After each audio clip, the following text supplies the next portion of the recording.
Welcome to the Slop Temple. We pray this video helps. In this video, I will explain how to make cookies with oat flour. First, understand that oat flour provides a distinct, slightly chewy texture and a nutty flavor that regular flour doesn't.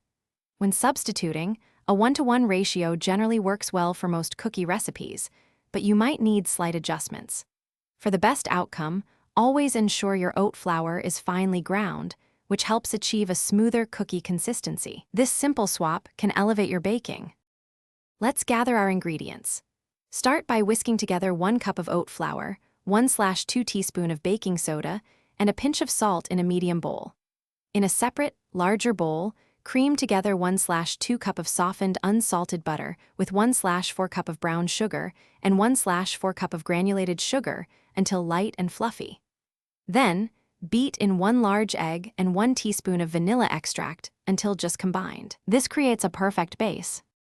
Now for the baking, gradually add your dry ingredients to the wet mixture, mixing until just combined. Drop rounded tablespoons of dough onto a baking sheet lined with parchment paper.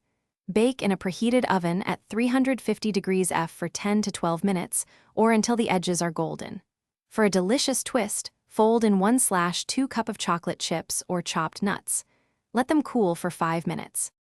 Once your delicious oat flour cookies are baked and cooled, proper storage is key to keeping them fresh. You can store them in an airtight container at room temperature for up to 5 days, ensuring they stay soft and chewy. For longer enjoyment, freeze individual cookie dough balls for up to 3 months, ready to bake whenever a craving strikes. And speaking of bringing things to life, check the description for a link to the Echo Dot smart speaker and other great deals to enhance your home.